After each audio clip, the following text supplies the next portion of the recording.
Hi friends, now we discuss Insights Yojna August. Okay, it is goods and service tax. Okay, it is Yojna. We now discuss. Okay, so Yojna discuss now August, and it is very important. Okay, now we discuss develop confidence. Okay, so all I discuss. Okay, first is GST regime, a flip to make in India.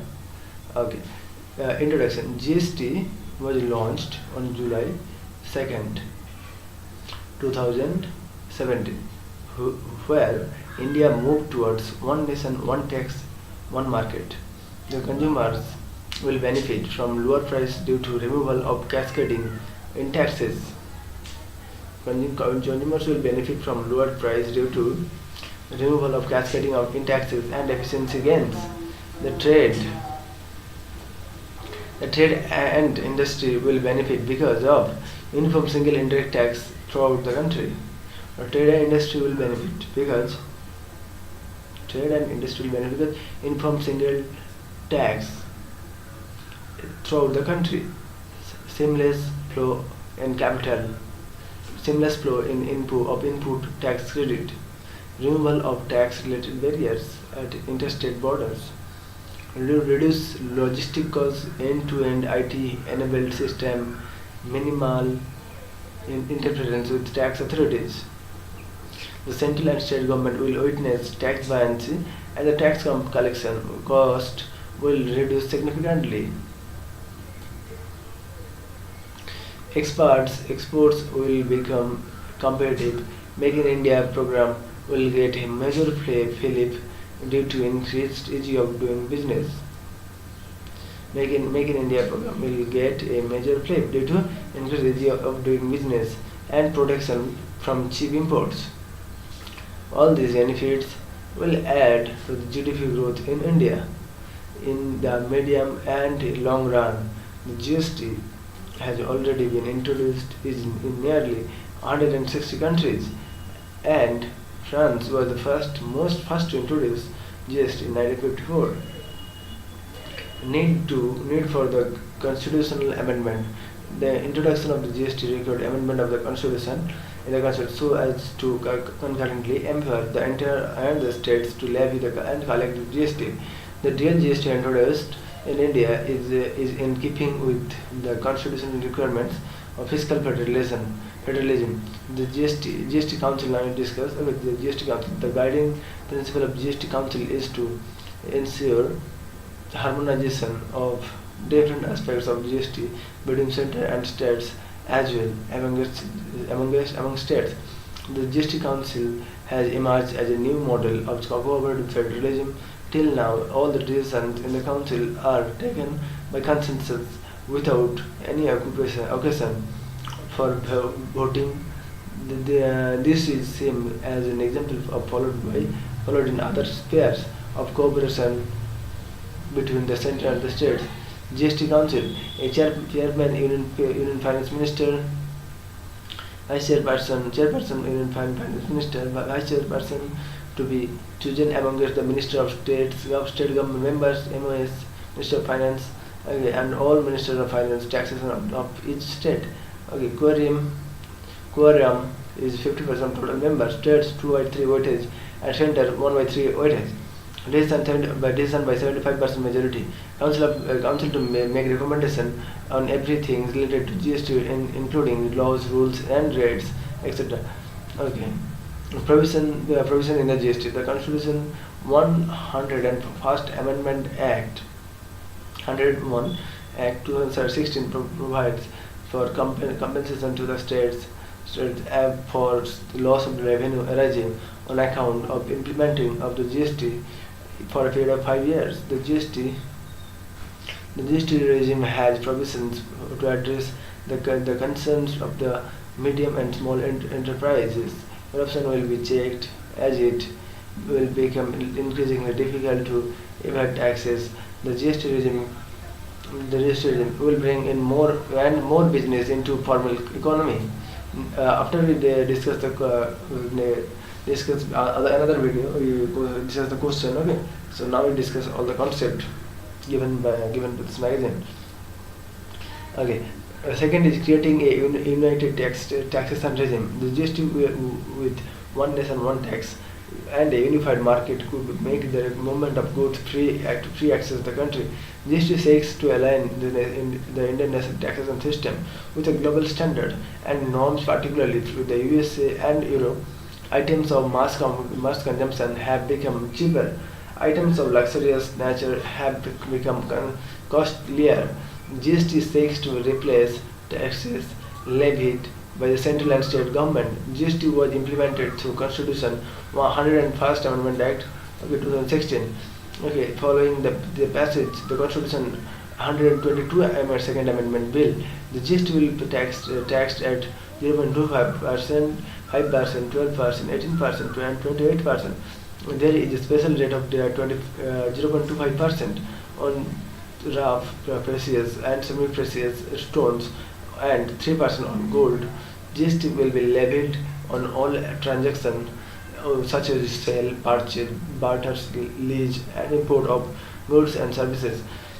Transaction made within a single state will be levied with central GST by the central government and state GST by the state government. For instance, for interstate transactions imported goods or services, an integrated GST is levied by the central government. GST is consumption based, so taxes are paid to the state under state where the goods and services are consumed and not in the state in which they are produced. As a parallel development, a goods and service tax network, a non-profit organization has been formed to create platform for all the stakeholder, government, taxpayer to collaborate on the single portal. The GST network, the central government holds 24.5% shares, while the state government holds 24.5%. And the rest of the with private banks firms. The implementation has been complex as it has 5 layers taxation slab for various commodities. GST tax of 28% of luxury goods in the highest in the world. Even UK and USA don't have GST higher than 70%. Most economists forecast inflation to come down, and GST rates for most goods have been fixed at a lowest rate. GST has focused on anti-profiteering measure, the benefit of the reduction in the tax rate, and inputs credit shall be passed on by a commensurate reduction on price. The GST is essentially the second surgical strike on the tax evaders. Okay, bringing most traders into the tax net makes movement of commodities freer in the country and attracts foreign investors. One takes multiple benefits, creating new economy for New India, free flow of goods and services, consumers to benefit from increased competition, nationwide level playing field for suppliers of goods and services, strengthening the sense of nationhood and unity. Okay, GST down of a new year, dawn a new year. Okay, benefits of GST Make in India will help to create a unified common nation market. Okay, for India, giving a boost foreign investment and Make in India campaign will mitigate cascading of taxes as input tax credit will be available across the goods and services at every stage of supply. Harmonization of laws, procedures and rates of tax, more efficient neutralization of taxes and taxes for export, thereby making our just one minute, making our products more competitive in the international market and give boost to Indian exports. Average tax burden on companies is likely to come down, which is expected to reduce prices and lower price means more consumption, which means more production, thereby helping in the growth of the industry.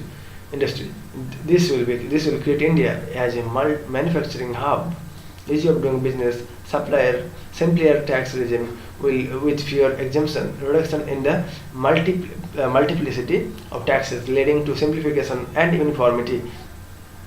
Reduction in compliance cost, no multiple records keeping for a variety of taxes, so lesser an investment of resources and manpower in maintaining records. Simplified and automated procedures for registration, returns, refunds, taxpayers, tax payments, etc. All interaction to be through the common GST network. Okay, a portal, minimal public interface between the taxpayers and the tax administration. Benefits to consumers. The final price of goods and goods is expected to be lower. Final price of goods to be expected to be the lower due to the seamless flow of input tax credit between the manufacturer, retailer, and supplier of services. Average tax burden on companies is likely to come down, which is expected to reduce prices and at lower price. Lowest price means more consumption. GST GST is a transformational reform which can be seen to be business change, a social regeneration, a revolution that will re-energize the sagging wheels of our economic growth and a booster dose for the immunity of our economy from the various vagaries of world developments. Who is liable to pay GST? Tax liability arises when the taxable person crossed the threshold exemption 20 lakhs, 10 lakhs for Northeast states, Sikkim, Uttarakhand and Himachal Pradesh. IGST is payable on all interstate supply of goods and services or on both. The CGST is payable on all interstate supply of goods or services or both. Okay,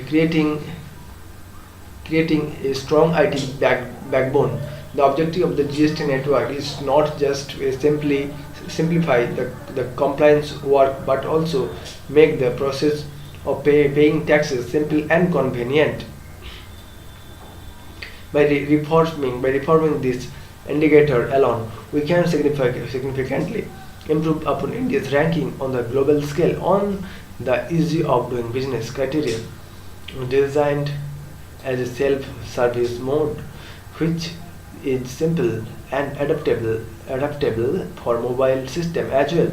The interface will play a major role in empowering business and entrepreneurs and easing their tax paying procedures.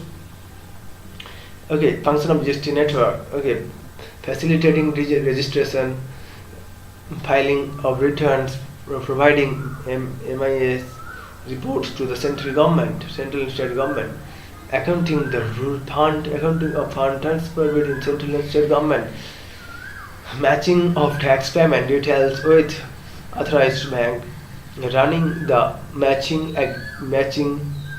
engine for matching reversal and reclaim of input tax credit,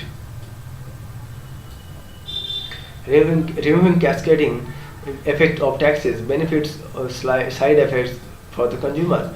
The direct and immediate impact of GST will be a new effective tax rate on each of the goods and services. An indirect impact of GST, which is to be visible only in the medium to long term, can come through under through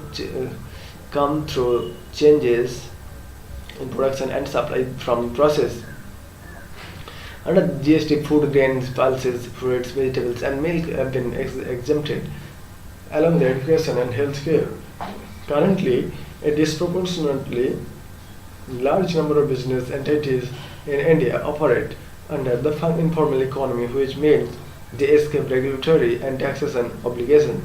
Under the input tax credit system, an entity can avail its benefits only if it buys from an entity that is registered with a GST network and also has paid taxes accordingly. This can lead to a large part of business entities previously operating outside regulations of to register and pay appropriate taxes. This has a significant potential to enhance the tax base and overall tax revenue for the government. Another major impact of GST is on the transportation of goods, especially interstate transportation, with GST making the tax rates uniform across the states. The quiz at the state border checkpost waiting for clearance is expected to disappear.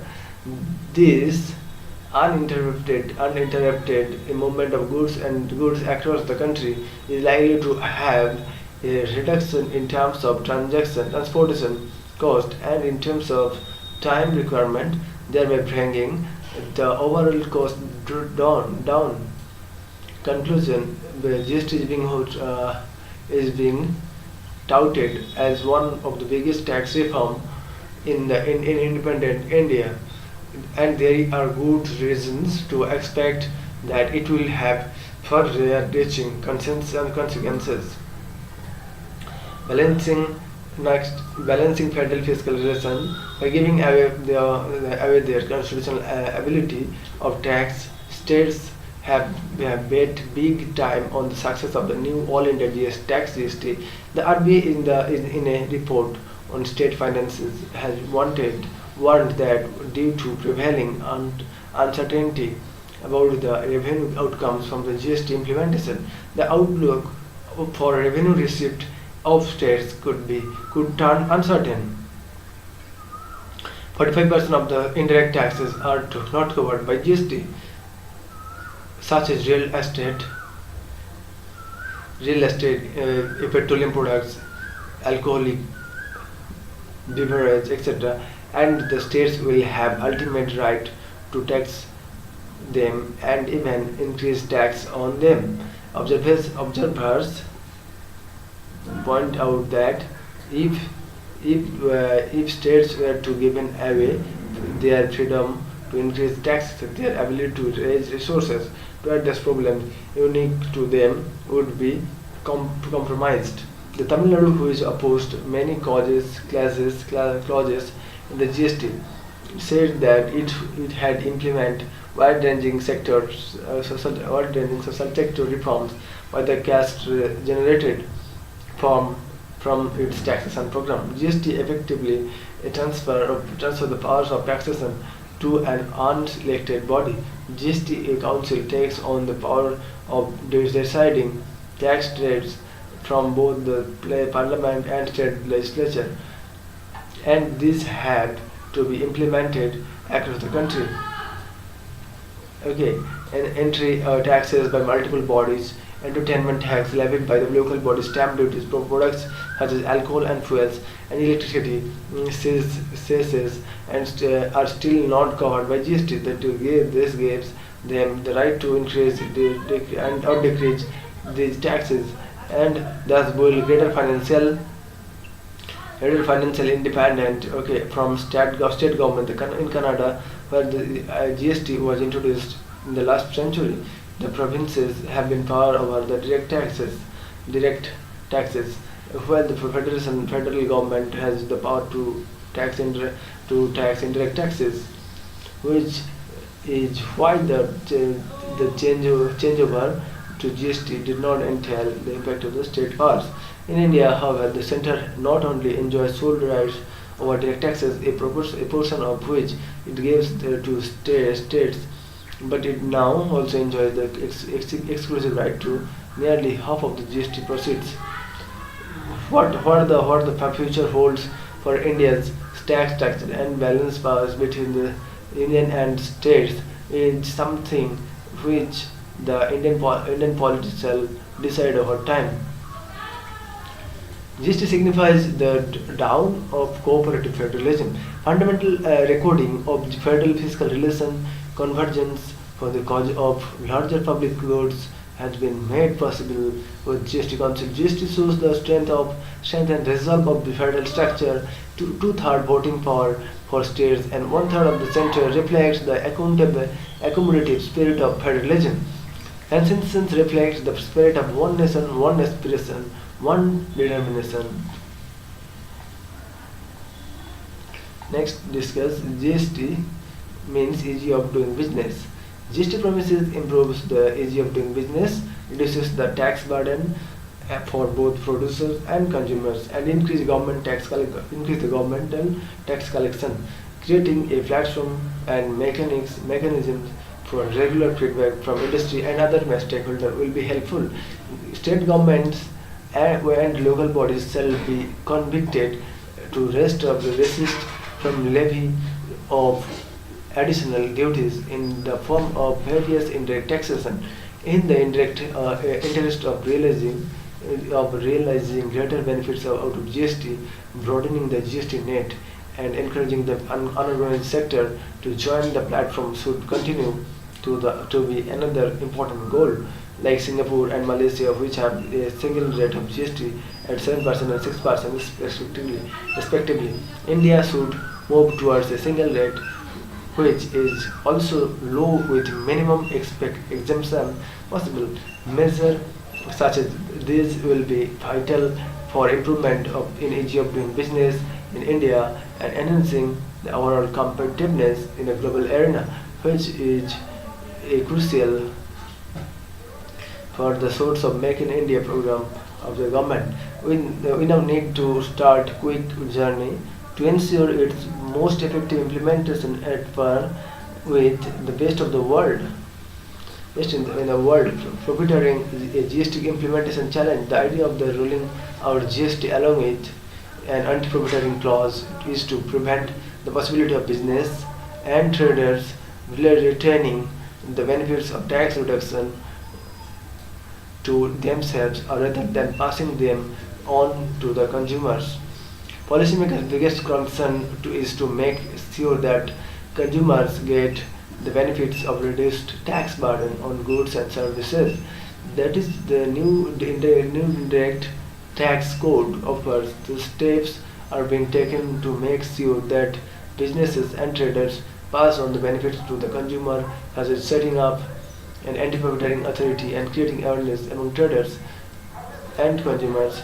The National Anti-Profiteering Authority (NAA) is to be set up to ensure that the benefits due to reduction in cost are passed on onto the consumers.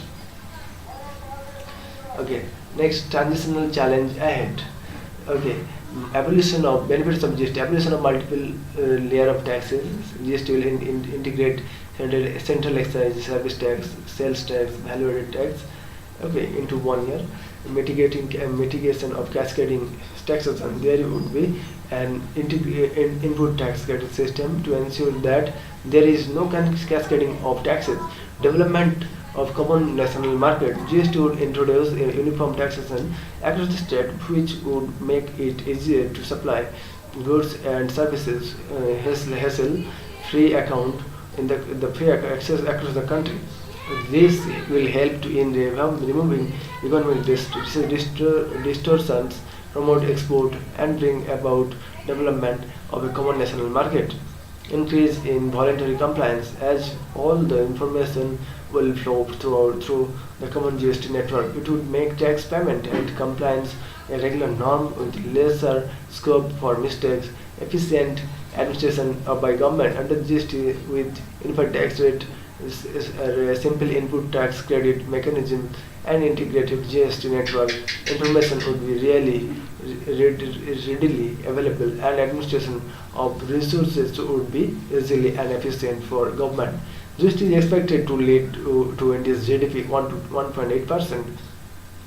Challenges under GST: IT preparedness and infrastructure. It can't be assured whether all the states and union territories in India are currently equipped with infrastructure and requisite manpower. Here, e-government model is important.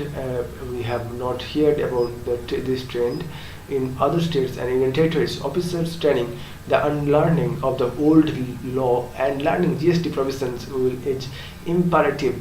GST law heavily banks on information technology, and hence proper training has to be given on the department officers for effective usage of and implementation. New registrants, transition of existing registered assessors and registration of new assets and resolving of migration is a big challenge. Pending causes past disputes. There are many disputes pending in the context of the tax law, center and state, which are at various stages. There is adjudication or affiliate level. Government should find ways and means to resolve this dispute. A possible and of introducing a dispute settlement mechanism on the lines of Kar Vivad Samadhan. Okay, and tax administration, the GST, both the centers and the states. Okay, law officers are expected to work on the roof of the trade tendon. Okay, here is cadet and difference arise. Okay, you can see central excise and state tax department are headed by the IRS. Okay, whereas the state commercial departments, the commissioner of the is from IAS and subordinates would be state administration service. So thank you friend. Next we discuss question. Okay, so thank you.